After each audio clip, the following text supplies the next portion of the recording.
Public Affairs very much thanks Residco, our sole corporate underwriter, for helping to make the production of this show possible.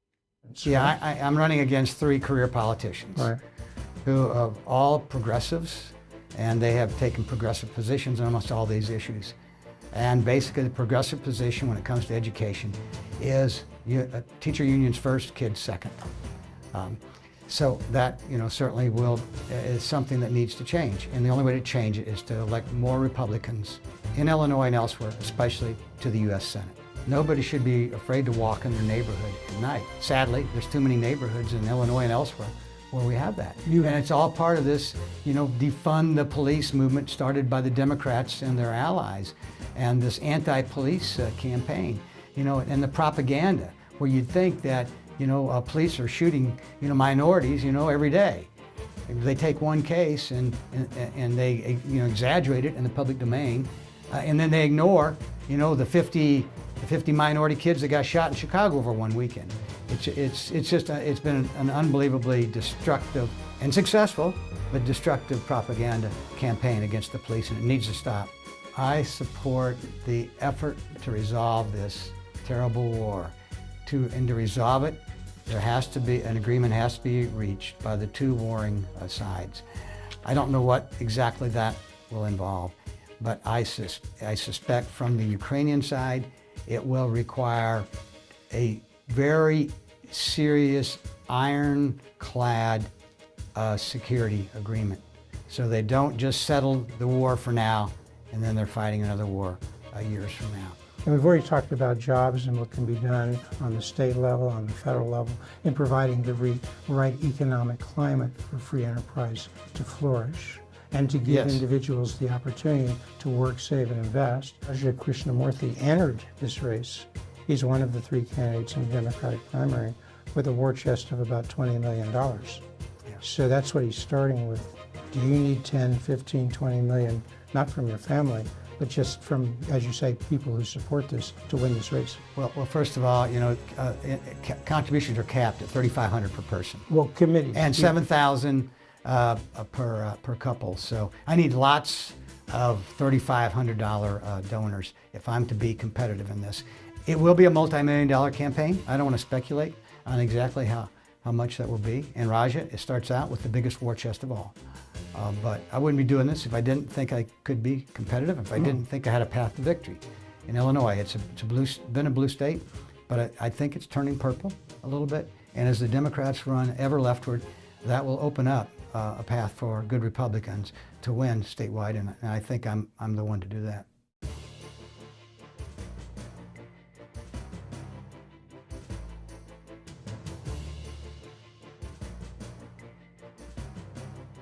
You're watching Public Affairs. Berkowitz is my name and politics is our game.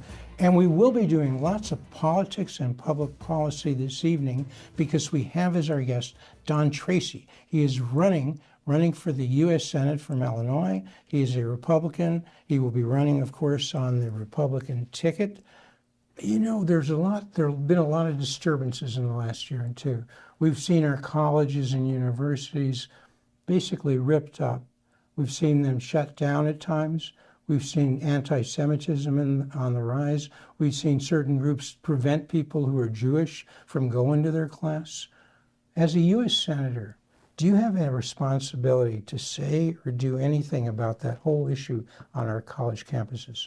Absolutely. Anti-Semitism should not be tolerated anywhere in society, especially on college campuses where young people are supposed to be taught to encounter and deal with issues with an open mind and not discriminate against anybody. As Martin Luther King said it best, people should be judged by the content of their character, not the color of their skin, and you could add to that, or their religion. I'm just shocked that in my lifetime we have seen anti-Semitism, which I thought was crushed by our victory in World War II, reemerge.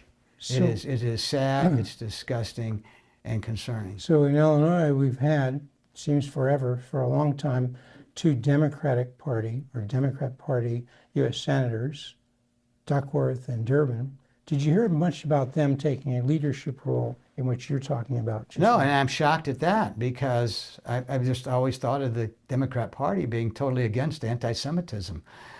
At least when I ran and as a Democrat in 2002, I mean, it was an anti-Semitic party.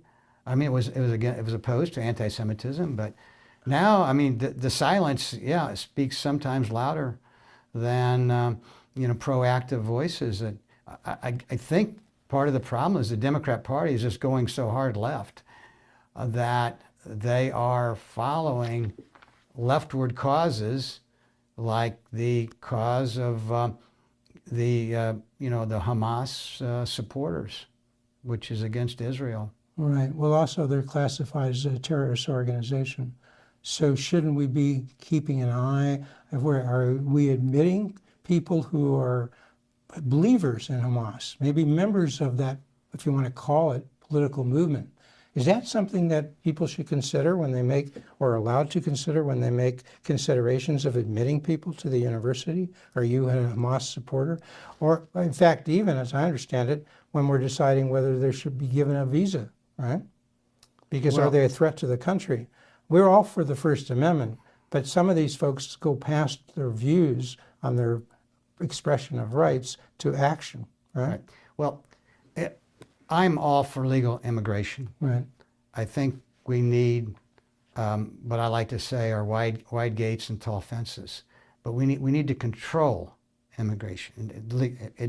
Immigration needs to be legal, and we need to do a better job of vetting, and certainly we should not be allowing any Hamas sympathizers, especially active sympathizers, into our universities. But that does not mean we should discriminate against Palestinians that are not Hamas or Muslims who are not supporters of Hamas. I mean, this is a free society. You welcome those groups into the Republican Party. Absolutely. You welcome them to come and join with others who are supporting you. Right. But because they are legal. If they're here, and we're talking immigrants, right. You're saying if they're legal immigrants, you welcome them, right? Right, and they are not advocating for the death of Jews. Right, right. Or the death of Israel, or political violence. If they're coming here to assimilate into our society and to be good Americans, and peaceful protests are fine. But so as we tape this on August 18th, I understand there's a bunch of folks who are coming in today in Washington, D.C., folks from the European Union, Zelensky from Ukraine, to meet with the president. And we've just heard about the president. We saw the president met with Putin a few days ago on a Friday night. We're taping this on Monday morning. What have you heard about what was decided or resolved or anything on Friday night when Putin met with President with Trump? What have you heard about that, and do you think we're going in the right direction? I haven't heard anything more than what everybody else has heard on the news. I like the fact that we have a president who is personally engaged in trying to bring peace to not just the United States, but to the world. I do not have a lot of experience in negotiating the end of major wars, and I don't know that there's a lot of people on this earth that have that right now. So I'm certainly not going to second guess the strategies and tactics that the president is using to try to bring this war to an end. But I, again, applaud the effort. It's a terrible, horrible war that's already cost millions of lives, so both soldiers and citizens. And if it continues, will cost more. And if not handled properly, could lead to even far greater warfare. So I appreciate the effort. And I hope the president is successful at mediating an end to this terrible conflict. So I heard Steve Witkoff, who's one of the president's negotiators in a variety of matters around the world. He was interviewed by Jake Tapper this Sunday, and according to what I heard, if I got it right there, basically Witkoff seemed to be saying that the president now prefers a larger, more comprehensive peace agreement to end the war, not just a ceasefire, which didn't come out of that agreement, and apparently would look to one of the things they discussed. He couldn't agree to this. This is for Zelensky to decide. But if if the Ukraine were to cede to the Russian Empire the Donbas region, which has already been taken militarily by the Russians, and in return, the U.S., I guess, would support with Europe some robust, as he put it, robust security arrangements, guarantees that Russia would not go after any other territory in Ukraine other than the one that's being ceded, and two, Russia would not attack any other countries, like they think maybe Poland. And if so, it would be kind of like what they call Article 5 of NATO. They said kind of like, not exactly like, which means an attack on Ukraine would be an attack on any country in NATO. Now, if I got that right, if I did, and that seems to be what's being discussed, would you say, as a U.S. Senator, and you might have something to say about this, would you support that approach? I support the effort to resolve this terrible war. And to resolve it, there has to be an agreement has to be reached by the two warring sides. I don't know what exactly that will involve, but I suspect from the Ukrainian side it will require a very serious ironclad security agreement. So they don't just settle the war for now and then they're fighting another war years from now. So like I said, I applaud. Now, let me just interrupt you. So you support that? Because a lot of people say America first doesn't want these, what George Washington said, entangling alliances. And the America first says, we don't want to get that involved. Is Trump getting more involved possibly in these alliances to provide some peace, some guarantee to Ukraine? And if so, do you support that? I have not said what I would support relative to the U.S. being part of those security guarantees. But I know that Ukraine is not going to settle without robust security guarantees. That's going to be it has to be part of the settlement for them, their standpoint. I just applaud the effort to try to bring this war to a close. Okay. So we're getting near the end, and I know you're running for the Senate. We've talked about this overlap and involvement between state and national issues, which I think is occurring more and more. Some of the core issues I hear and have heard being discussed, say, by Ted Dabrowski, as he said he will run, he'll announce soon, I guess, his run for governor of the state of Illinois. 6 core issues that I hear. High taxes. You've already talked about that. You're all for cutting and doing something about the high taxes in Illinois and high taxes if they exist in the federal government. You're on board with that, right? Well, they've already done that work July 4th, right. At the federal level. So another issue, schools. People say that's a local issue. But huge issue. We need to educate our workforce for our future if we're going to be able to compete in the world. And we need more school choice to help many of our failing public schools become better and give parents a choice. Wirepoint says it's around the state of Illinois. Around the state of Illinois, in Quincy and Decatur, not just Chicago. Right. There's failing public schools all over Illinois. Around the state of Illinois, there are almost 2 million public school students, and Wirepoint says at best 40% read at grade level, 60% don't. Yeah, and so the Democrats want to lower the standards. Well, that's not the answer. That's not the answer. They need to teach better, indoctrinate less. But that July 4th bill that passed had a provision for school choice. You know about that, Yes, right? I do. Okay. And in essence, what does that do, and do you support that? Well, yes, absolutely. It's going to help parents that want to move their children and to have school choice, basically. But the governor has to, and the state of Illinois has to approve it, has to opt into that program. And do you think he will, Governor Pritzker? I don't know. But I'm still disappointed in Pritzker and the Democrats for killing the former school scholarship program that we had, and I was a big supporter of that and a donor to that program. So you may be It was called Kids Scholarships, I think. Invest in kids. Invest in kids, that's right. He killed it. He said he didn't do it because he said, "Oh, the legislature killed it. I didn't kill it." Well, they all have involvement, right? It was a partnership. It was a killing partnership. Okay. So really quickly. And it didn't cost the state that much. Crime. But it was like a gift to, like the CTU and, the school unions, especially the CTU. Crime is a problem in Chicago, but also in a number of areas around the state, the inner city areas, Bloomington, Peoria, other portions of the state of Illinois have some crime issues, along with Chicago. As a U.S. Senator from the state of Illinois, is crime something you would speak to and address? Absolutely. Without law and order, it's hard to pursue and experience the American dream. Without law and order and safe neighborhoods and public safety, it's hard for working families to put food on the table. Nobody should be afraid to walk in their neighborhood at night. Sadly, there's too many neighborhoods in Illinois and elsewhere where we have that. And it's all part of this, defund the police movement started by the Democrats and their allies, and this anti-police campaign, and the propaganda, where you'd think that, police are shooting, minorities, every day. They take one case and they, exaggerate it in the public domain, and then they ignore, the 50 minority kids that got shot in Chicago over one weekend. It's been an unbelievably destructive and successful, but destructive propaganda campaign against the police, and it needs to stop.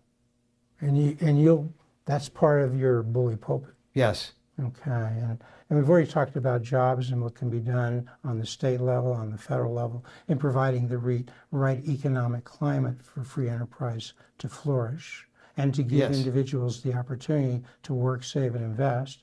And so then we're left with pensions, public sector pensions, $144 billion, different ways of talking about this, and unfunded pensions currently in the state of Illinois. Should something be done? Is it a state responsibility? Should the feds bail them out?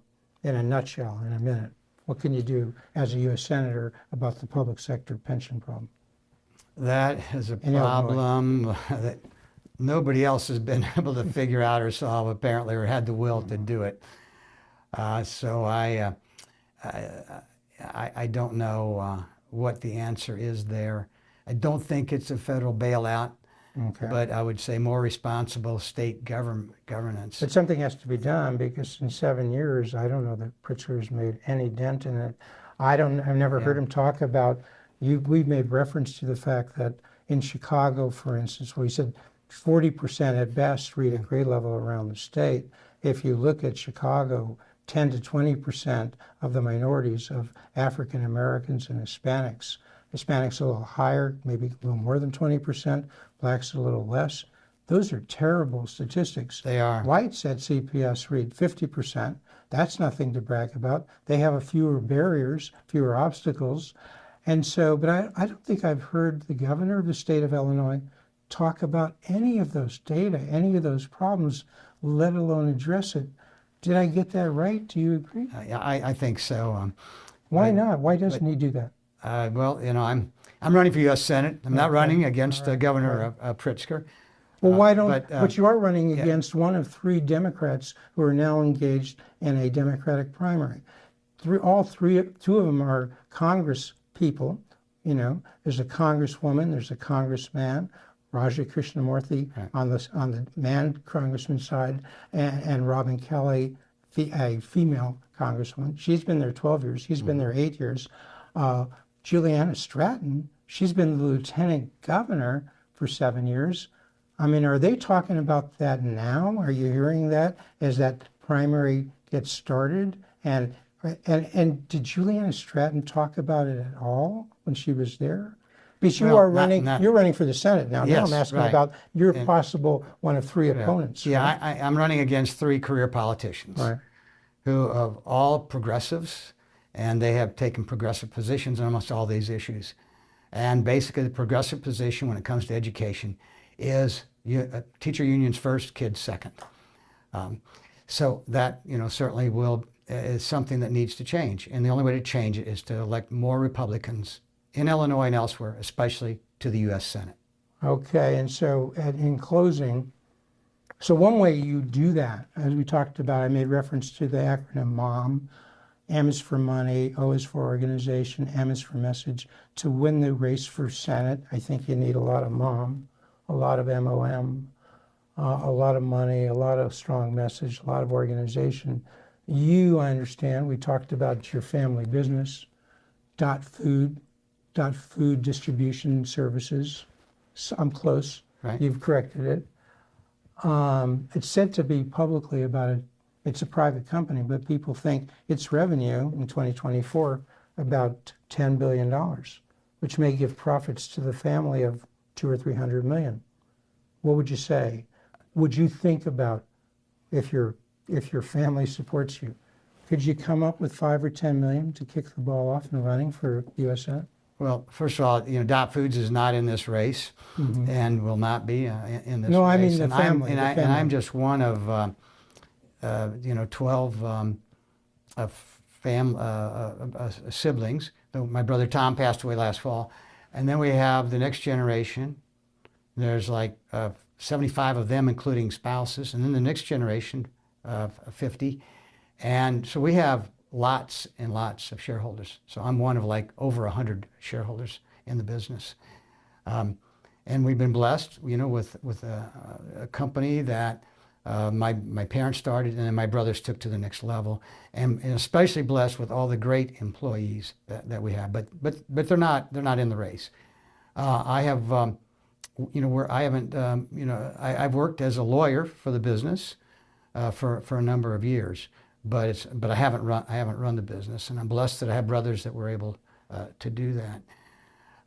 I have been successful in my legal career, and so I have some resources to self-fund to a very limited extent in the early going. But for me to win this race, to have the monetary resources, I'm going to need help, lots of help from lots of people, and so I'll be in the coming months gearing up, the organization and also the fundraising, because cannot win without help.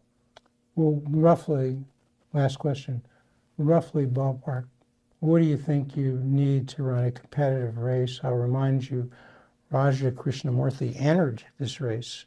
He's one of the 3 candidates in the Democratic primary with a war chest of about $20 million. Yeah. So that's what he's starting with. Do you need 10, 15, 20 million, not from your family, but just from, as you say, people who support this to win this race? Well, first of all, contributions are capped at $3,500 per person. Well, committees. And $7,000 per couple. So I need lots of $3,500 donors if I'm to be competitive in this. It will be a multi-million-dollar campaign. I don't want to speculate on exactly how much that will be. And Raja, it starts out with the biggest war chest of all. But I wouldn't be doing this if I didn't think I could be competitive, if I didn't think I had a path to victory. In Illinois, it's been a blue state, but I think it's turning purple a little bit. And as the Democrats run ever leftward, that will open up a path for good Republicans to win statewide, and I think I'm the one to do that. All right, Don Tracy, Republican candidate, will in the Republican primary. We'll see how contested it is for the U.S. Senate. And you were a Republican candidate for the U.S. Senate coming from Illinois. You come back often. Tell us more about this campaign. But thank you so much for kicking it off. Hey, you're welcome. Here. Thank you. Enjoyed it. Thank Jeff. you, Don. Appreciate it. All right.